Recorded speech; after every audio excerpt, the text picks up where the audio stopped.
नमस्कार, प्रणाम, अस्सलाम वालेकुम दोस्तों। भोजपुरिया के ताज़ा खबर में आप सबका बहुत बहुत स्वागत है।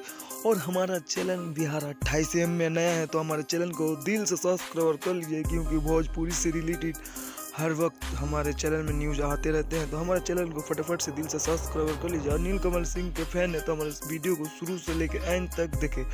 तो भोजपुरिया का ताज़ा खबर में क्या है, कुछ जानकारी पूरे डिटेल में देंगे। तो चलिए बिना समय ले देके वीडियो को शुरू कर देते हैं। नीलकमल सिंह का बहुत ही खूबसूरत सॉन्ग है जिस सॉन्ग का नाम है धोखेबाज। बहुत ही खूबसूरत सॉन्ग है जी दोस्तों, बहुत ही दर्दनाक बड़ा गीत है जिस सॉन्ग का नाम है धोखेबाज। बहुत ही खूबसूरत सॉन्ग है जिस सॉन्ग को रिलीज किया जाएगा सुबह 7:30 में। जी दोस्तों सही सुने, VN म्यूजिक के यूट्यूब चैनल से इसे रिलीज किया जाएगा। जी दोस्तों आप सब जरूर चेकआउट कर सकते हैं। VN म्यूजिक के यूट्यूब चैनल से इसे रिलीज किया जाएगा 7:30 बजे, यानी कि 3 जनवरी को रिलीज किया जाएगा। तो आप सब ज़्यादा से ज़्यादा चेकआउट कर सकते हैं।